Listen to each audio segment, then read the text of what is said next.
Hey everybody, this is going to be a quick unscripted video. I just wanted to hopefully put the recent drama to bed once and for all.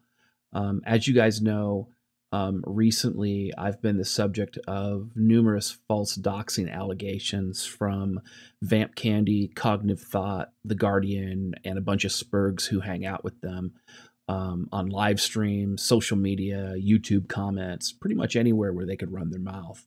Now, I've been able to patently prove I didn't dox anyone, but what's amusing about this whole thing is that they took Shangi at his word. They did the whole hashtag Me Too, listen and believe storyboard and just took him at his word. And he lied to them at least twice. Now, the first time was about the time period that he sent harassing tweets to LilyEven32 on Twitter. Now, they assumed that it was over 2 years. And MadShangi was in the stream at the time, and he never corrected them.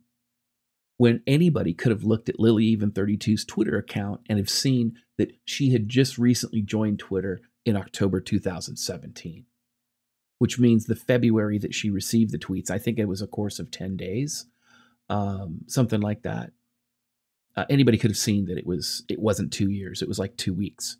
The second time that MadShangi was dishonest was when he tried to sell them successfully, I might add, the narrative that somebody, some unknown person, had doxed his address and I was spreading the dox. And apparently they think that spreading public information is a dox. Now, I disagree with that, but apparently, you know, that's the evolving definition of doxing, is whatever you want it to be these days.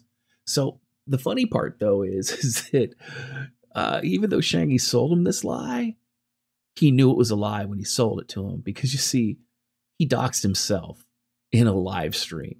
Now, the link to that full video is going to be below in the description.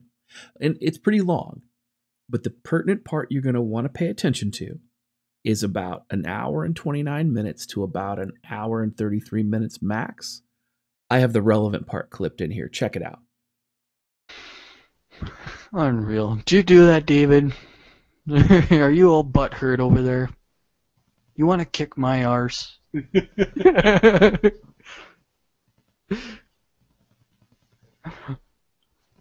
He's thinking about it. You know, you're 30. Yeah. You're in your 30s. And David's the same age as me. Well, you know, there's a lot of tough old guys out there, I know. No, there aren't. When you're 60 years old, everything turns to fat. Really? Well, you know, my dad's almost 60 years old, and he's a tough motherfucker. Well, he's lucky. What is your address? Oh, let's see, 7404B, 25th Street Southeast? Motherfucker! Okay, so even though Shangi knew, once again to reiterate, that he doxed his own address the whole time, he let everybody make complete asses out of themselves by concealing the fact that he had doxed his own address. And because nobody ever checked it, not even The Guardian, they completely destroyed their credibility. Oh my gosh. I mean, the sad part about it is like, they were like, we got him. We got DDJ. We got him.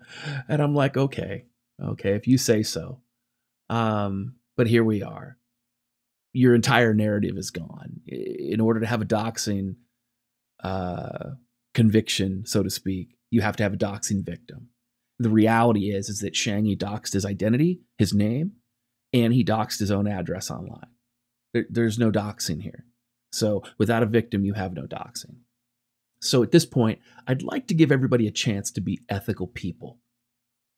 And I'd like to receive a public apology from Cognitive Thot, VampKandy, and The Guardian, and anybody else who repeated the false allegations of doxing against me. And further, Roseblades tried to warn everybody about MadShangi, and no one would listen to her. And everybody who falsely accused me of doxing gave her shit for it or somehow ostracized her And she deserves an apology as well, because she was right. And here's the thing. Those people who accused her of being weak, she was the consistent one. She was the one who stood her ground. She was the one who was unwavering, and she stood in the truth and the facts when this stuff came up. And yet, the listen and believe crowd said she was the weak one. Kind of ironic, isn't it? And with that in mind, everybody who wrongfully harassed Lily Even 32 over these false doxing allegations, you guys owe her an apology as well. These two women stood steadfastly by me during this witch hunt because they knew the truth. Now, the reality is, it's the internet. I don't expect anybody to honor these requests, but if you're ethical, you will. Finally, I'd like Cognitive Thot, VampKandy, The Guardian, and everybody else to disavow MadShangi for being the horrible person he is. I'd also like to publicly thank David Amos for making sure I got a copy of this video so that I could actually prove what I say is true. So David Amos, if you're out there and watching this video, thank you.